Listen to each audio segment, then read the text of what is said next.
안녕하세요, 하늘가족 여러분.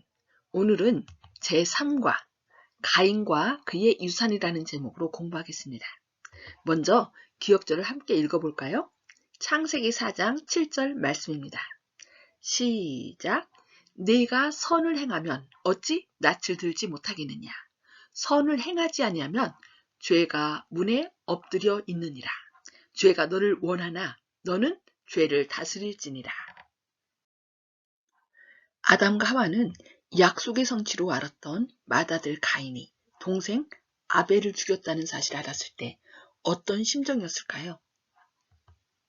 창세기 4장은 최초의 살인과 인류의 타락에 대한 기사를 담고 있는데 이 모든 것들은 창세기 3장에서 언급된 저주의 성취였지만 그럼에도 불구하고 모든 희망이 사라진 것은 아니었습니다. 절망 속에 있는 그들에게 하나님께서 어떤 기별을 주시는지 함께 배워보겠습니다. 이번 교과의 학습 목표입니다. 첫째, 깨닫기. 하나님의 능력을 힘입어 죄를 다스리지 못하며 사는 것이 얼마나 무서운 것인지 깨닫는 것입니다. 두 번째, 느끼기. 인류를 갈수록 더 심각한 죄의 구렁텅이로 밀어넣는 죄에 대하여 진심으로 슬퍼하는 것입니다. 세 번째, 행하기. 아무리 사소한 죄를 할지라도 날마다 하나님 앞에 내려놓고 깨끗한 마음으로 살기 위해 노력하는 것입니다. 가인과 아벨. 그 남자가 그의 아내 하와와 동침하매 그가 잉태하여 가인을 낳고 이르되 내가 한 남자를 얻었나니 참으로 주께서 친히 하셨느니라. 아담이 에덴 동산에서 쫓겨난 후 성경 기자가 기록한 첫 번째 사건은 바로 가인의 출생인데 하와는 첫 아이를 낳을 때 창세기 3장 15절에 있는 하나님의 약속을 기억했습니다. 그래서 하와는 가인이 예언의 성취 곧 그들을 죄에서 해방시킬 씨라고 생각했습니다. 이에 관하여 시대의 소망 31조에서는 다음과 같이 말씀합니다. 구주의 강림은 에덴에서 예언되었다. 아담과 하와는 이 약속을 처음 듣고 이 약속이 속히 성취되기를 고대하였다. 그들은 그들의 맏아들이 구주이기를 바라면서 그 아들을 기쁨으로 환영하였다. 아담과 하와는 그들의 소망을 오직 가인에게 두었던 것 같습니다. 왜냐하면 가인이 약속된 메시아라고 믿었기에 둘째 아들의 이름은 허무함, 공허함을 나타내는 아벨이라 지었기 때문입니다. 두 종류의 재물. 가인은 육체적인 노동을 요구하는 농사하는 자였습니다. 그러나 아벨은 세심함과 동정심을 필요로 하는 양치는 자였습니다. 이들의 직업은 그들이 하나님께 드린 재물, 가인은 땅에 소산을 드렸고 아벨은 양을 드렸는데 그들의 재물의 성격을 설명할 뿐만 아니라 두 재물과 관련된 심리적 태도와 정신을 나타내 보여줍니다. 창세기 4장을 읽는 사람들은 하나님께서 아벨의 제물은 받으셨지만 가인의 제물은 거절하신 것 때문에 하나님을 오해합니다. 가인이 하나님께서 동생 아벨만 편애하신 것에 대한 질투 때문에 아벨을 죽였다는 것입니다. 정말 하나님께서 아벨만을 편애하셔서 그의 제물만 받으셨을까요? 하나님께서 아벨의 제물은 받으시고 가인의 제물은 거절하신 이유는 과연 무엇일까요? 부조와 선지자 71종에서는 제사에 대하여 다음과 같이 설명합니다. 피 흘림이 없이는 죄사함이 있을 수 없었다. 그리고 그들은 가축의 초태생을 희생제물로 바침으로 약속된 족죄인 그리스도의 피에 대한 그들의 믿음을 나타내야 할 것이었다. 이것들 외에 땅에 처음 익은 열매를 감사제물로 주 앞에 바쳐야 할 것이었다. 두 종류의 제물을 비교해 보겠습니다. 가인은 자신의 제물, 자신이 공들여 농사지었던 소산물, 이것들이 자신이 하나님을 위해 드린 선물로 바쳤던 것입니다. 자신의 행위를 가지고 하나님께 나아간 것이죠. 그러나 아벨은 자신의 희생을 하나님께서 그에게 주신 선물을 상기시키는 것으로 이해하였습니다. 자신이 죽어야 되는데 대신 예수님께서 돌아가신다는 것, 때문에 그것을 감사하는 마음으로 믿음으로 드렸던 것입니다.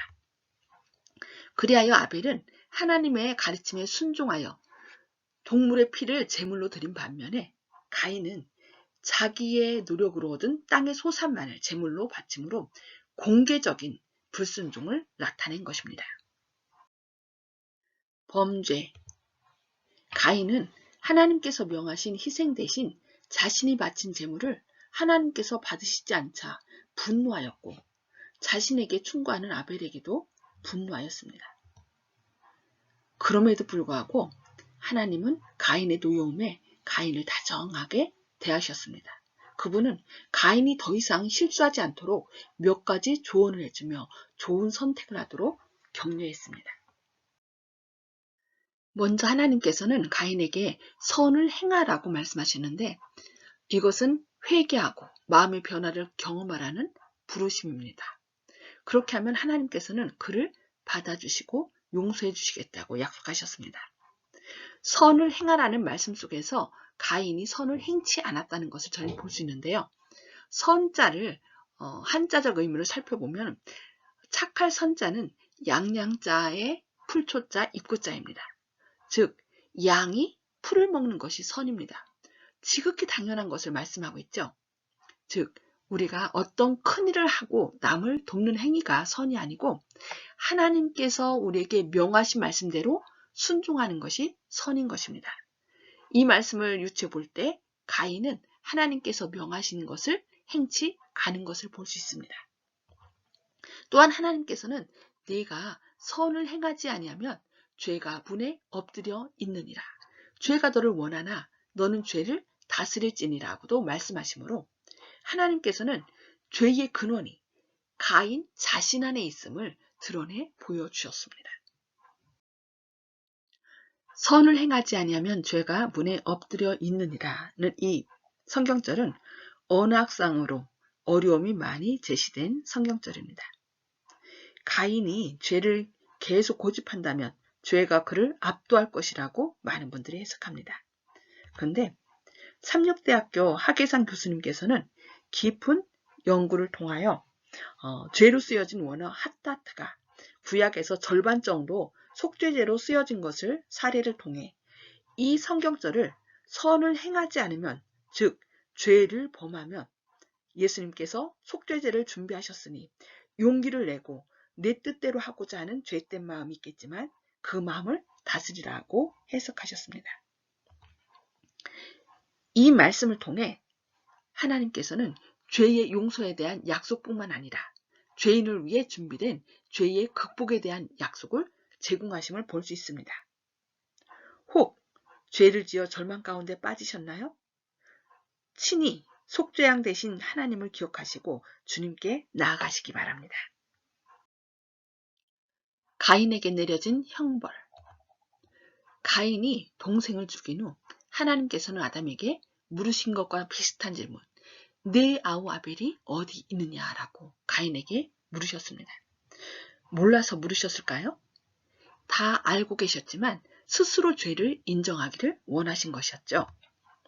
그러나 가인은 자신의 죄를 인정하지 않았고 그것을 정당화하려고 하지도 않았습니다. 그는 단지 그 질문을 피하고 하나님께 도전했습니다. 내가 무엇을 하였느냐라고 세 번째 질문하신 하나님께서는 네 아우의 핏소리가 땅에서부터 내게 호소하느니라고 의인법으로 이렇게 썼죠. 말씀하시면서 그분이 이미 모든 것을 알고 계심을 확인하셨습니다. 아벨의 피가 땅에 부어졌기 때문에 땅이 다시 한번 저주를 받게 되었고 그 결과 가인은 하나님으로부터 멀리 유리하는 자가 되리라는 선고를 받았습니다. 가인은 자기의 죄 때문에 하나님에게서 멀리 떨어져 땅에서 유리하는 자가 되었지만 하나님께서는 여전히 자비를 베푸셔서 그를 보호하도록 그에게 표를 허락하셨습니다. 사람의 악함. 가인의 후손은 대대로 악해졌습니다. 아담의 7대손 람에게 예를 살펴보겠습니다. 가인과 람에게 비교입니다. 가인과 라멕을 보면은 가인은 일부 일처제예요. 였습니다. 근데 라멕은 일부 다쳐 2명의 아내를 둔 걸 볼 수 있습니다. 가인은 하나님께서 찾아왔을 때 자신의 죄를 숨겼습니다. 내가 내 아우를 지킨 자니까 하며 숨겼는데 라멕은 오히려 자신의 죄를 막 자랑한 것을 볼 수 있습니다. 가인은 하나님께서 오셨을 때 자비를 구하였습니다. 내가 죄를 견딜 수 없습니다. 그러나 라멕은 자비를 원하지 않았습니다. 가인은 하나님에 의해 7배나 벌을 받았습니다. 그러나 라멕은 77배의 벌을 받을 것이라고 생각한 것을 볼 수 있습니다. 가인보다 라멕은 더 담대하게 점점 악을 행한 것을 볼 수 있습니다. 가인의 후손은 하나님과 점점 멀어지고 있었지만 셋의 후손은 하나님께 더 가까이 가려고 했습니다. 에녹도 또한 아담의 7대 손입니다. 그러나 그의 경험은 라멕의 경험과 놀랍도록 대조됩니다. 여기 두 족보가 나오는데 셋의 후손의 족보와 가인의 후손 족보가 있습니다. 셋의 후손 중에 에녹이 있었는데 에녹은 300년 동안 하나님과 동행했죠. 그런데 셋의 후손의 족보를 보면 몇 세에 누구를 낳고 몇 세를 향유하고 죽었더라. 낳고 죽고 낳고 죽고. 그것이 그들의 족보의 특징입니다. 이것은 바로 그들이 여자의 후손으로 메시아가 와서 사람의 죄를 다 해결해 주신다는 그 약속을 믿고 그 약속에 따라 그들은 생육하고 번성하는 여자의 후손을 낳기 위하여 최선을 다했던 것을 볼 수 있습니다. 그러나 가인의 후손들은 낳고 죽었다는 얘기가 없습니다. 왜냐하면 그들은 하나님을 믿지 않으므로 이미 하나님과 끊어져 심판에 이르렀기 때문입니다. 여기 살거와 살주자가 있는데요. 살거는 주검시에다가 옛꼬자예요. 그러니까 살거, 살주 다 똑같이 산다는 뜻입니다. 그러나 어떤 형태로 사는지 완전히 확연히 차이가 나는데 위에 살거자는 옛날에 죽은 시체로 사는 것입니다. 그러니까 살았지만 죽은 자이고 또 밑에 살주는 사람이 주인과 생명 대신 주님과 함께 사는 사람. 그래서 이 셋의 후손들, 하나님의 후손들은 죽었지만 살아있는 사람들이고 또 가인의 후손들은 살았지만 죽은 자인 것입니다. 그래서 셋의 후손들은 늘 하나님이 주신 말씀대로 생육하고 번성하여서 자손을 낳는 일에 최선을 다했고 가인의 후손들은 자기 스스로 자신의 삶을 헤쳐나가기 위하여 무언가 하지 않으면 불안한 사람들. 그래서 그들은 삶을 통하여 또 뭔가 이루는 그래서 문명을 발전시킨 것을 볼 수 있습니다. 그래서 여기 라멕의 자녀들을 보면은 야발은 장막에 거하여 육축 치는 자의 조상이 되었고 유발은 수금과 퉁소 잡는 자의 모든 자의 조상이 되었습니다. 그리고 두발가인은 동철과 각양 날카로운 기계를 만드는 자가 되었다라고 얘기를 합니다. 그래서 생명과 끊어졌기 때문에 그들 스스로 그것을 이어나가고자 뭔가 하지 않으면 그러니까 많은 문명을 발달시킨 걸 볼 수 있습니다. 그러나 우리는 끊어진 자가 아니라 우리 안에 주님과 함께 생명 되신 주님과 함께 사는 자이기 때문에 에녹처럼 주님과 날마다 동행하는 그런 삶을 살아야 되겠습니다. 더 깊은 연구를 위하여 악에서 보호를 받을 수 있는 유일한 안전책은 그리스도의 의를 믿는 믿음을 통하여 그분께서 우리의 마음속에 거하시게 하는 것이다. 시험이 우리를 지배하는 것은 우리가 이기심을 품기 때문이다. 그러나 우리가 하나님의 위대한 사랑을 바라볼 때 이기심은 가증하고 불쾌한 성질 그대로 우리에게 나타나게 되고 우리는 그것을 마음에서 쫓아내버리고자 갈망하게 된다. 성령께서 그리스도를 영화롭게 하실 때 우리의 마음은 부드럽고 겸손해지며 시험은 그 힘을 잃고 그리스도의 은혜가 품성을 변화시키게 된다고 산상보음 118쪽에서 말씀하고 있습니다. 이번 교과의 요약과 결론입니다. 에덴 동산에서 쫓겨난 아담과 하와는 큰아들 가인을 통해 하나님의 약속이 이루어지기를 기대했습니다. 하지만 마음의 죄를 다스리지 못한 가인은 동생을 죽이는 큰 죄를 범했고 그 영향은 그의 후손들에게까지 이어졌습니다.